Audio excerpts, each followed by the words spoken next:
를 쓰더라도 합리화시켜요. 남의 허물은 가차 없습니다. 그 사람 무슨 사정이 있겠지. 그것이 아니라 왜 저럴까? 저 사람은 왜 저럴까?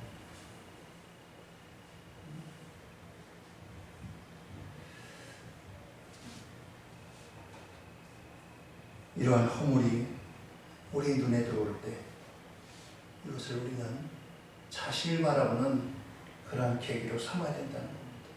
나에게도 저런 것이 있겠지. 나에게도 저런 모습이 있겠지. 사랑은 허다한 허물을 덮는 겁니다.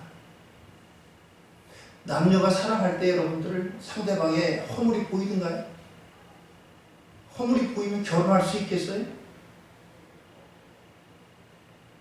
세상 말로 눈꺼풀이 씌워가지고 결혼하는 거 아니겠어요? 눈꺼풀이 씌우니까 허물이 안 보여요.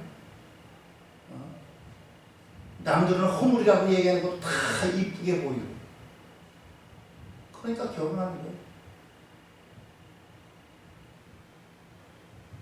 사랑은 허물을 덮어주는 겁니다. 약점도 이해하고 잘못도 용서해주는 겁니다. 사랑하면 사랑받는 사람의 허물도 덮어주지만 사랑하는 사람의 허물도 덮어준다는 거예요. 여러분 기억하세요. 내가 누군가의 허물을 덮어주고 내가 그를 이해하고 그를 용서하고 사랑하면요, 누군가도 나의 허물, 나의 약점, 나의 잘못된 것 이것을 덮어주고 사랑하고 더 나아가 하나님도 나의 허물, 나의 약점, 나의 잘못을 용서해 주신다.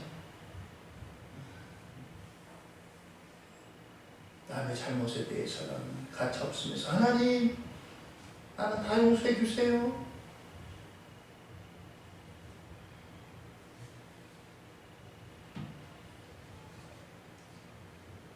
성경 읽기 여러분들 잘 하시고 계십니까? 제발 좀 여러분들 성경 읽기 하세요. 성경 읽으세요. 매주마다 여러분들 한 주간 성경 읽을 분량이 나오잖아요. 밥은 한 끼 안 먹으면 큰일 나는 줄 알면서 성경은 그냥 안 봐도 그냥 괜찮아요. 그러면 안 돼요. 영적인 양식을 잘 여러분들 영의 양식을 취해야 돼요. 요즘 예레미야 말씀인데 하나님이 이 예레미야가 내 유다를 내가 진멸하겠다. 내가 너도 도대체 이제 안 보겠다. 그러니까 하나님 앞에 기도해요. 하나님 앞에. 하나님 이 백성들 좀 하나님 긍휼히 여겨주세요. 이 백성들 좀 살려주세요. 용서해주세요. 정작 기도해 줄 것은 그 백성들이고 그 잘못된 선지자들인데 그들은 기도하지 않고 이 예레미야가 기도해요. 예레미야가 기도합니다.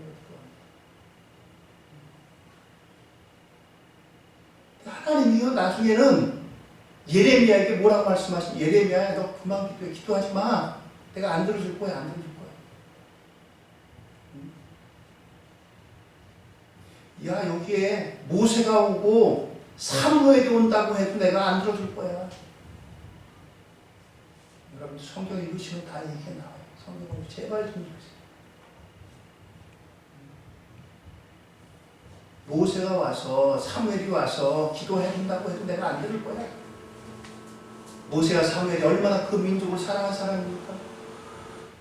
하나님 앞에 하나님 이 백성을 벌주시려면 차라리 나를 죽이세요. 내가 죽겠습니다. 했던 사람이 모세. 사무엘이 미스바에 모여가지고 이스라엘 백성들 앞에 죄를 회개하고 아침부터 저녁까지 그 말씀을 읽으면서 하나님 앞에 회개하고 그들이 통회하며 잠들던 그 선지자예요. 예레미야에게 야 모세가 와도 사무엘이 와도 내가 안 들어줄 거야. 왜 그렇습니까? 완악해지고 타락해가지고 하나님의 음성을 도무지 듣지 못하는 것. 가진 자가 또 악랄하게 하고 상인들이 엉터리로 다 장사하고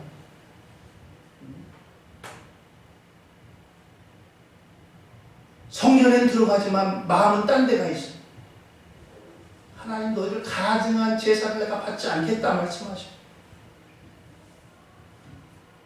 성전 제사는 드리는데 하나님이 몰래 예배도 드리고 또 그냥 우상에게 바라면서 한 팔은 우상에게 한 팔은 하나님에게 어느 코에 걸리같이 이런 저들의 모습을 보면서 하나님이 바치지 않겠다는 거예요.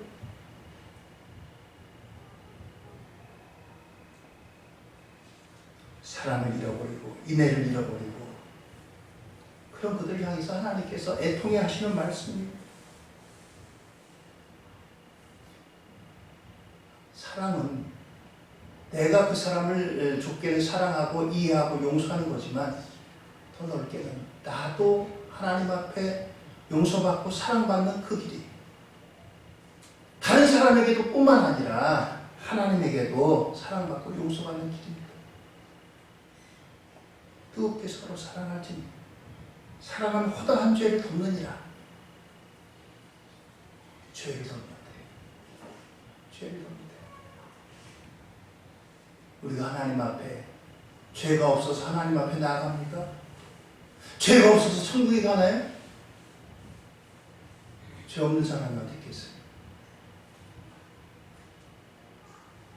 용서받는 거. 그 용서는 사랑으로 용서받는 거예요.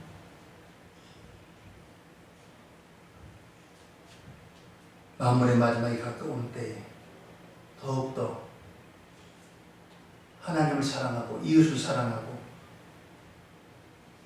오늘 저와 여러분들에게 이러한 주님의 사랑으로 충만하기를 예수님의 이름으로 축원드립니다.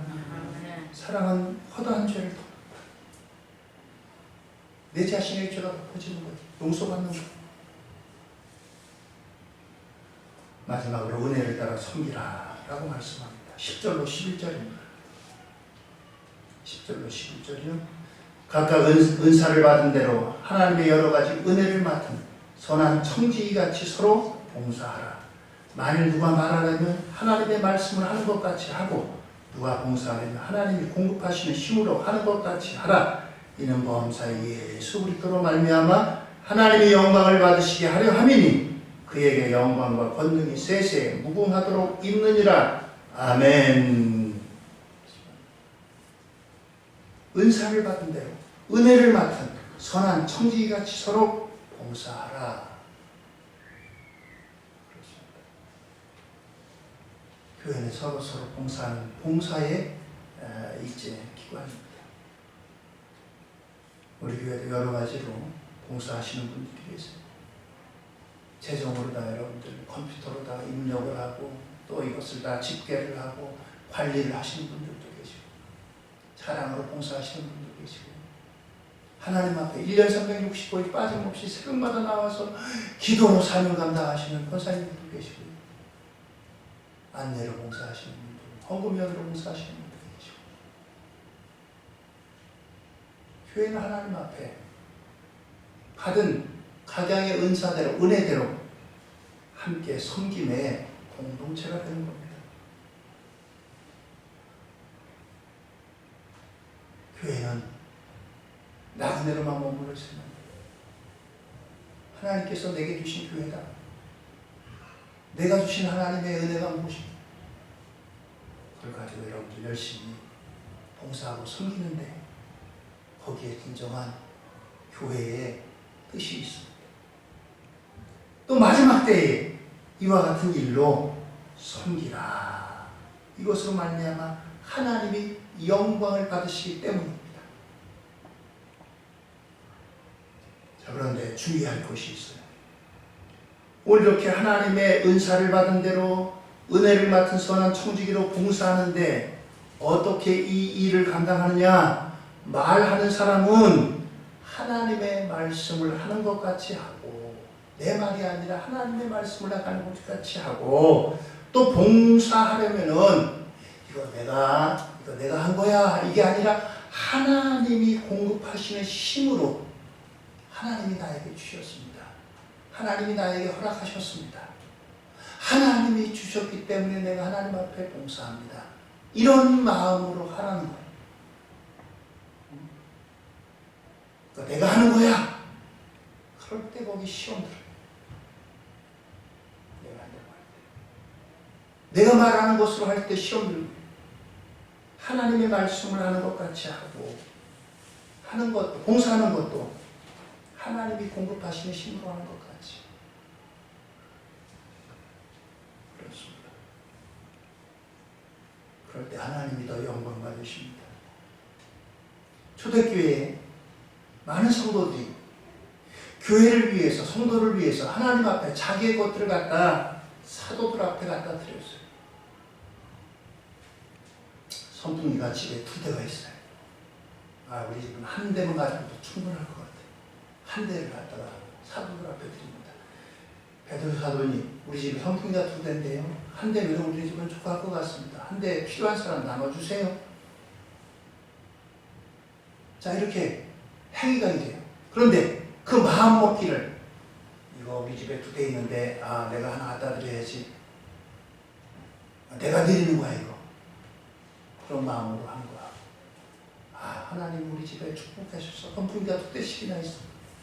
2대가 있는데 우리 집 하나만 있어도 충분하니까 하나는 우리 성도님들 가운데 선풍기 없어가지고 이 무더위에 고생하시는 분들 좀 한번 쓰시라고 나눠야지.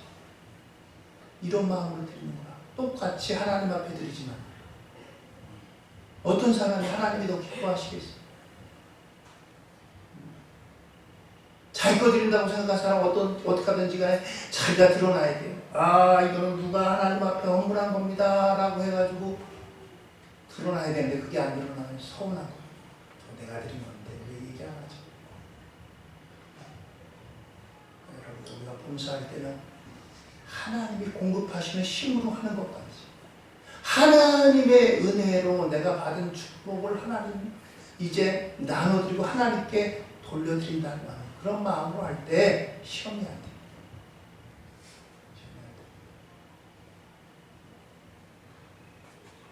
오늘 이와 같은 일로 은혜를 따라 섬김으로 하나님께 영광을 돌리라 라고 말씀합니다. 어떤 사람은 이렇게 얘기합니다. 우리는 마치 이 지구라고 하는 별에 왔다 가는, 성경 말씀 베드로전서 4장 7절로 11절 말씀입니다. 신약 성경 381조. 베드로전서 4장 7절로 11절 말씀입니다.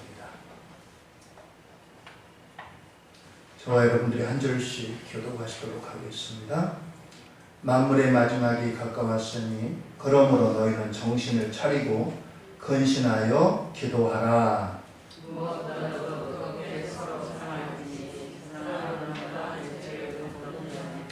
서로 대접하기를 원망 없이 하고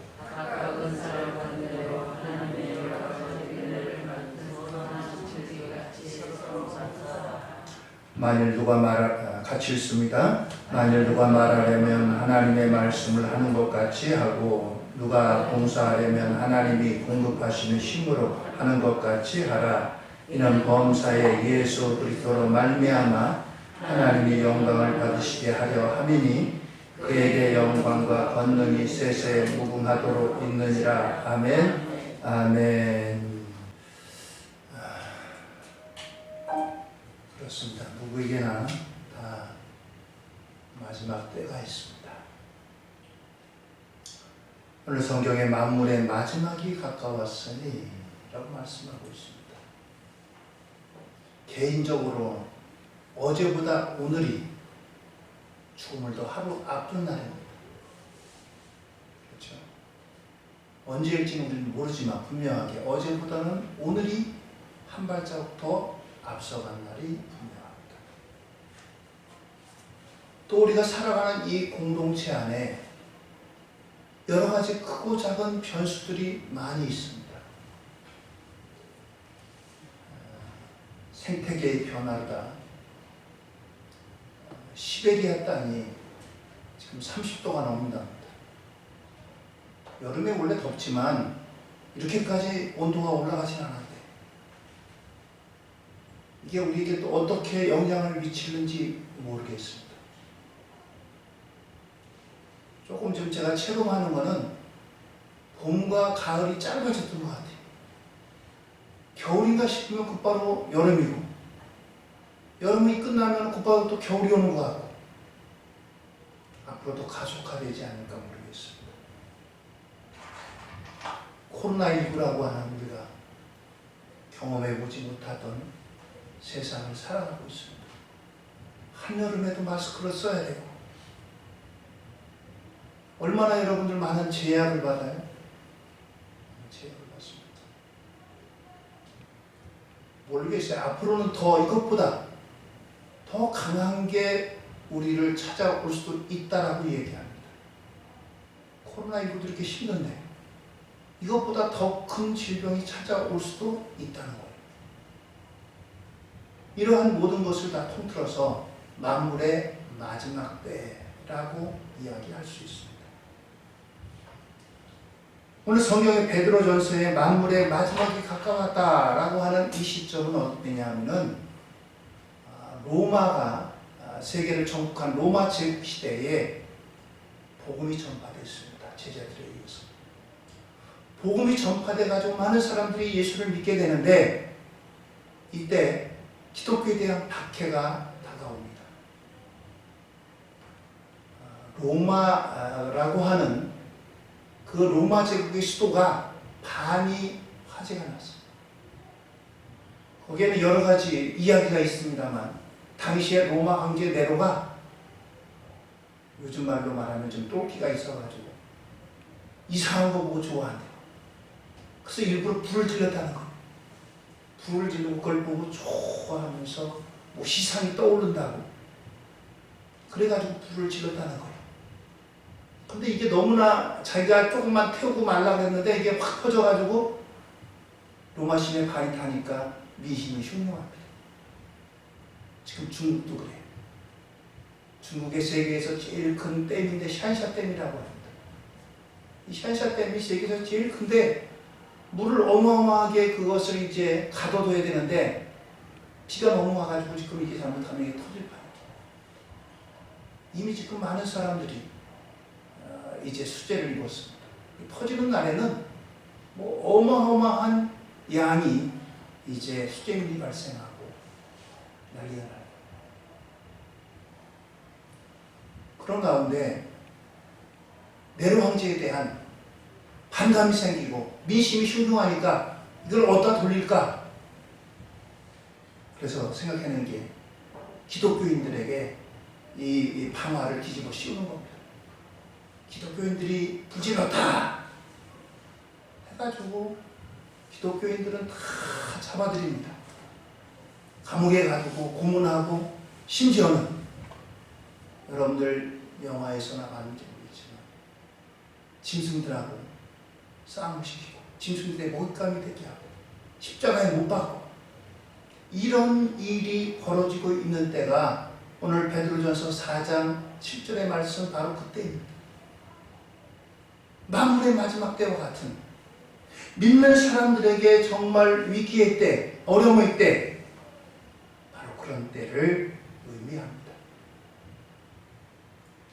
얼마나 그 당시에 믿는 사람들이 고초를 당하는지 이루 말할 수가 없습니다. 오늘 이러한 때를 맞이해서 사도 베드로는 믿음을 갖고 있는 성도들에게 세 가지를 당부합니다. 오늘 이 말씀은 우리들이 지금 맞이하고 있는 코로나19 시대에 우리에게도 주시는 말씀이기도 합니다. 또한 개인적으로는 어제보다 오늘 더 하루 가까이 있던 죽음에 가까이 더 한 발자국 다가선 우리들에게 주시는 말씀이기도 합니다. 이탈리아에 가면 폼베이라고 하는 도시가 있습니다. 이 폼베이라고 하는 도시에 큰 이제 산이 있는데 이 산은 이제 그 활화산입니다. 활동하는. 그래서 가끔 가다가 여기서 이제 용암이 분출하기도 하고 이런 일이 있었어요. 이런 일이 자주 생기니까 사람들이 이제 야 여기서 못 살겠다 피했습니다. 딴 데를 피하자. 그런데 돈이 있고 권력이 있고 이런 사람들은 좀처럼 이 도시를 벗어나지 못했어요. 자기들의 기반이 여기 있고 여기에 부가 있고 여기에 기반이 있고 그러다 보니까 떠나지 못하고 에이 뭐 그러다 말겠지. 그러다가 어느 날 이 폼베이에 있는 화산이 폭발했어요. 폭발해가지고요. 사람들이 도망갈 새도 없이 그 자리에서 화산재가 되고 말았습니다. 지금도 발굴하는데 그 사람들의 생생한 모습이 화산재가 돼가지고 나와가지고 관광객들을 맞이합니다. 한번 보실까요? 저렇게 하고 있다가 화산을 맞이고 화산재를 몽땅 뒤집어 써가지고 저렇게 굳은 거예요. 얼마나 끔찍해. 뭐 그 외에도 끔찍한 그런 것들이 얼마나 많은지 모릅니다. 계속 발굴되고 있어요. 화산재 같은 것들. 떠나야 될 때 떠나지 못한 그런 사람들의 모습입니다. 분명히 어느 날 갑자기 터지긴 했지만 전조 현상이 있었어요. 큰 대화산이 폭발하기 전에 조그만 이제 활화산들이 끓어오르면서 징조를 내보낸 거예요. 오늘 우리에게도 앞으로 어떤 일이 전개될지 우리는 모릅니다. 그러나 우리가 분명하게 이러한 경고들을 귀담아 들을 줄 알아요. 코로나19가 올 줄 누가 알았겠어요? 여기 계신 분들 중에는 예상하신 분 계신가요? 코로나19 시대가 올 거야. 이런 시대를 예상한 사람이 없습니다. 앞으로 이것보다 더 훨씬 어렵고 힘든 그 어떤 질병이 찾아올 수도 있다는 겁니다. 오늘 우리에게 그때가 언제인지 모르지만 만물의 마지막이 가까워오는 한 발자국 더 가까이 가는 이러한 시점에 우리를 향해서 주시는 주님의 음성을 듣는 저와 여러분들 되기를 예수님 이름으로 부탁을 드립니다. 먼저는 깨어 기도하라 말씀합니다. 7절의 말씀입니다. 우리 같이 한번 함께 읽습니다. 만물의 마지막이 가까웠으니 그러므로 너희는 정신을 차리고 근신하여 기도하라. 정신을 차리고 근신하여 기도하라. 성경은 창세기부터 요한계시록까지 기도하라, 기도하라, 기도하라, 기도하라. 성경을 펼칠 때마다 기도하라고 이 말씀이 나옵니다. 왜 그렇겠습니까? 기도하지 않으면 정욕에 이끌려 인생을 낭비하기 때문입니다. 우리 사람은요, 영혼이 있는 반면에 육신도 함께 있습니다. 우리 육신에는 육신에 요구하는 바가 있어요. 육신에 요구하는 바가 있습니다.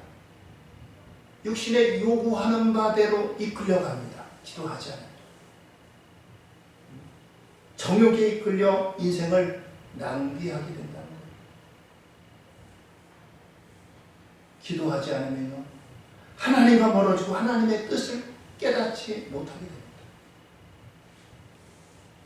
사람들 가운데 하나님의 뜻이 어딨나요?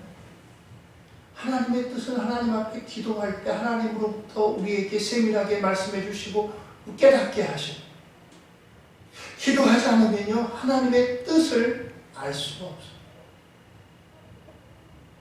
하나님의 뜻을 알아야 순종하지. 하나님의 뜻을 알아야. 성도는 기도를 통하여 하나님과의 관계를 끊임없이 발전시켜야 합니다. 하나님과의 관계가 발전돼야죠. 다른 말로 하면 더 친밀해져야 되고 더 가까워야 되고 그렇습니다. 무엇으로 그렇게 되겠어요? 기도로다가. 기도로. 그래서 기도하라는 거예요. 그뿐만 아니라 하나님의 뜻을 발견할 뿐만 아니라 기도를 통해서 하나님이 주시는 힘을 공급받는 거예요. 차가 움직이려면 주유소에 들어가서 기름을 넣어야지. 아무리 비싼 차, 포르쉐 같은 차라도요, 기름이 없으면 차가 움직이지 않습니다. 주유소에 가서 기름을 넣어야 돼요.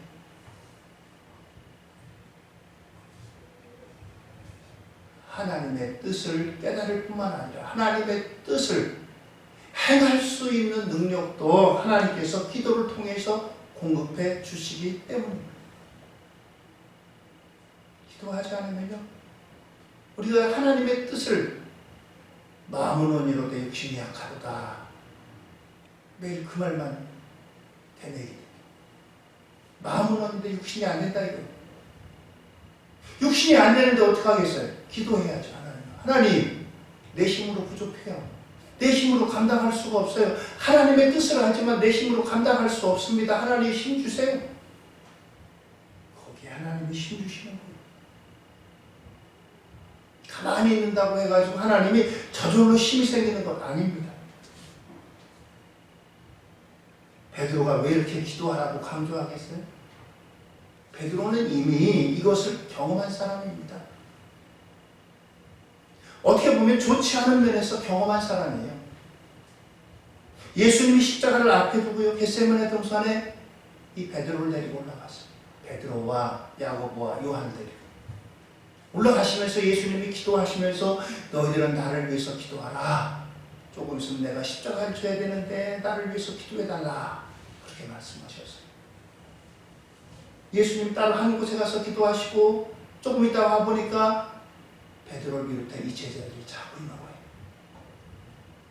자고 있는 거예요. 자고 있어가지고 기도를 하지 못했어요.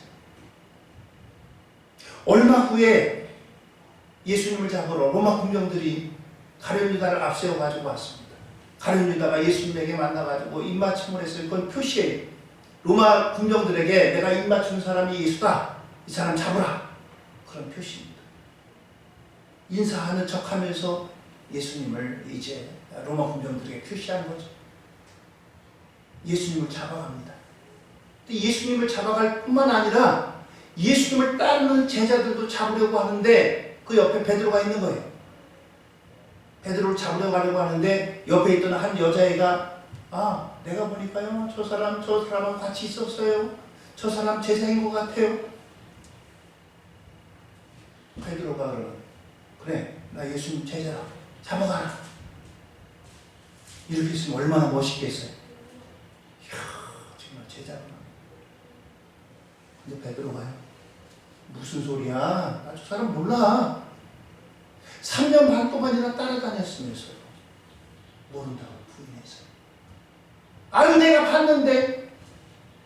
야 너 잘못 봤지. 너 무슨 소리야?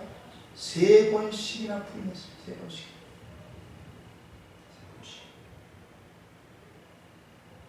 결국 베드로는 잡혀가진 않았어요.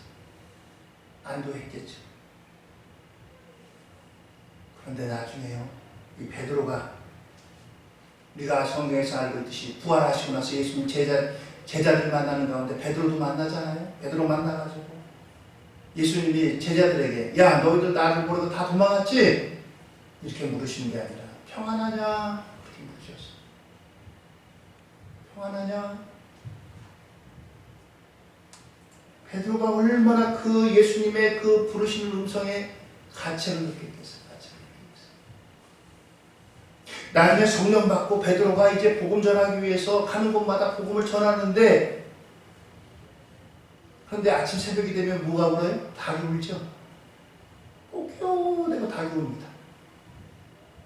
닭이 울 때마다 베드로는 이 예수님이 하신 말씀이 생각나요. 베드로야, 네가 닭 울기 전에 3번 나를 부인할 것이다. 베드로가 예수님의 그 말씀에 예수님 무슨 말씀이에요? 저는 예수님 죽는 데까지 따라가겠습니다. 제가 예수님 모른다고 하다니 천벌을 받지. 자신만만하던 사람이에요. 그런데 기도하라, 나를 위해서 기도하라 라고 말씀하실 때 기도하지 못하고 잠이 섰다가 이렇게 예수님 3번 부인한 거예요. 이 일 때문에 그는 새벽마다 닭이 울 때마다, 요새 같은 경우는 알람으로 일어나겠지만 옛날에는 닭이 꼬끼어대는 사람들이 그거 듣고 일어나고 있잖아요. 그때마다 가슴을 치면서 내가 기도하지 않아서 내가 예수를 모른다고 부인했다니 통곡을 해요. 그것을 배경으로 두고 있는 겁니다. 배경을 두고 있는 겁니다. 나는 그때 기도하지 않아서 실패했는데 당신들은 실패하지 마라. 실패하지 마라. 반면교사로 삼으라 말이야. 그래서 기도하라고 이렇게 강조하고 있는 겁니다. 언제 기도해야 되겠어요? 위기의 때, 위험할 때도 기도해야죠. 또 언제 기도해야 되겠어요? 평안할 때도 기도해야 돼요. 기도는 평안할 때도 하고, 위기일 때도 하고, 건강할 때도 하고, 아플 때도 하고, 잘 될 때도 하고, 잘 안 될 때도 하고. 성경에 뭐라고 말씀해요? 쉬었다 기도해라, 아플 때 기도하라, 병날 때 기도하라, 잘 안 될 때 기도하라. 그렇게 말씀하지 않고 쉬지 말고 기도하라. 쉬지 말고 기도하라. 늘 기도하라. 언제나 기도하라. 예수님은 기도로 본을 보이셨어요. 예수님은 그래서 새벽에도 기도하시고 능력을 행하시고 많은 사람들의 병을 고치고 기적을 행하시고, 그래서 사람들이 막 따라다녔어요. 그런데 예수님은 그 사람들을 피해가지고 한적한 곳에 가서 따로 가서 기도하셨다고 성경에 나와 있어요. 사역이 문제가 아니에요. 사역이 문제가. 얼마나 더 많은 사람을 고치느냐, 그것이 문제가 아니라 하나님과의 대화가 문제예요. 기도가 문제예요. 그들을 다 물리치시고 한적한 곳에 따로 가서 기도하셨다라고 하는 말씀이 복음서를 읽다 보면 나옵니다.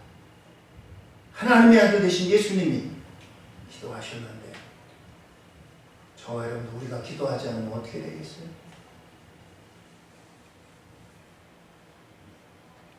남은 때를 잘 살기 위해서 정신을 차리고 근신하여 기도하라.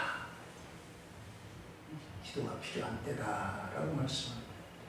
할렐루야. 기도를 회복하는 저와 여러분들 되시기 바랍니다. 코로나19라고 여러분들 그냥 피해만 다니시지 말고 집에서라도 기도하세요. 기도하세요.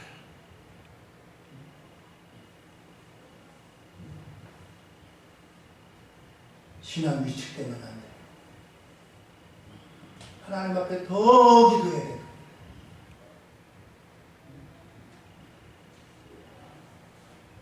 코로나19를 통해서 나라 민족을 위해서, 또 그리고 방역에 앞장서는 사람들을 위해서, 지도자들을 위해서, 또 아픈 환자들을 위해서, 또 침체되는 교회를 위해서도 기도하고.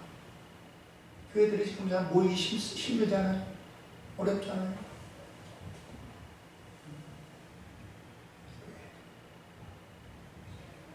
정신 차리고 근신하여 기도하라.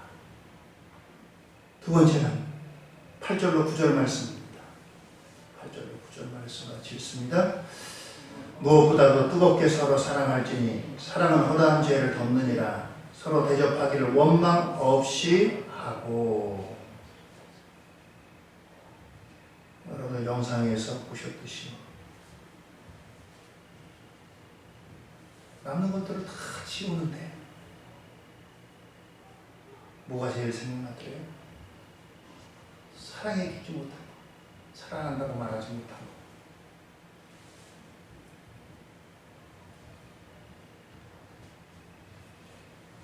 사랑하며 살아온 시간만이 아름답고 행복한 것입니다.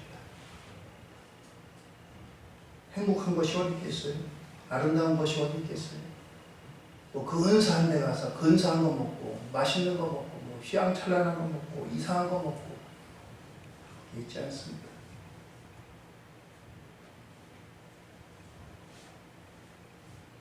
하나님 사랑과 이웃 사랑이 가장 큰 계명입니다. 성경을 통해 우리에게 끊임없이 서로 사랑하라 라고 말씀합니다.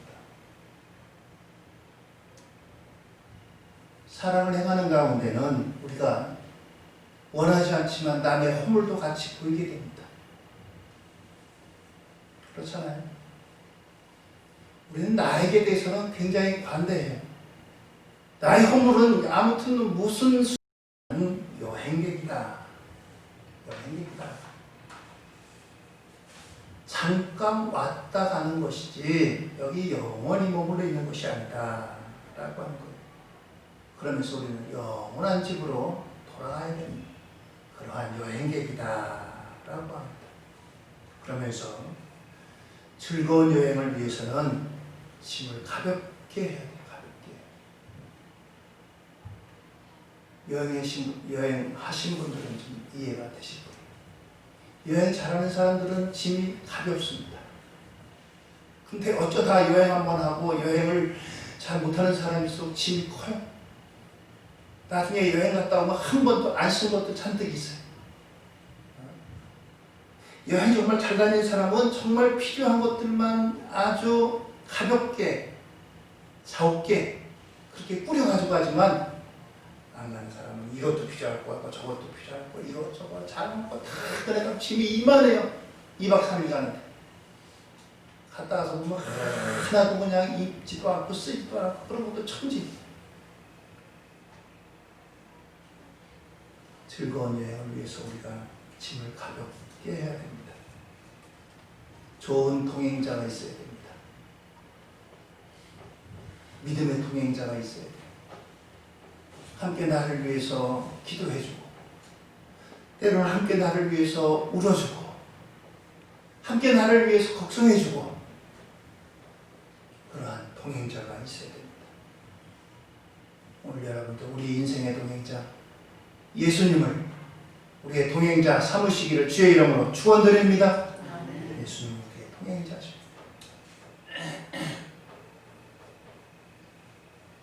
하나님이 보내주신 사람들을 열심히 사랑하며 사는 것이 우리가 이 땅에 있는 동안에 해야 할 일이라고 하는 겁니다. 만물의 마지막에 가까운 우리에게 남은 때 그날이 얼마일지는 우리는 아무도 알 수 없습니다. 누구에게 얼마가 남았는지 젊다고 많이 남고 연세가 많다고 적게 남은 그것 아닙니다. 얼마가 될지 우리는 도무지 알 수가 없어요. 그러나 그 남은 날이 얼마든지 간에 남은 때를 잘 살기 위해서 주님께서 만나셨을 때 남은 때 잘 살았구나. 오늘 이와 같은 말을 들을 수 있도록 하나님 앞에 기도로 사랑으로 또 봉사로 남은 때를 잘 보내시는 저와 여러분 우리 모두가 되기를 예수님의 이름으로 부탁을 드립니다. 네. 할렐루야. 네. 남은 때를 잘 살아야 돼.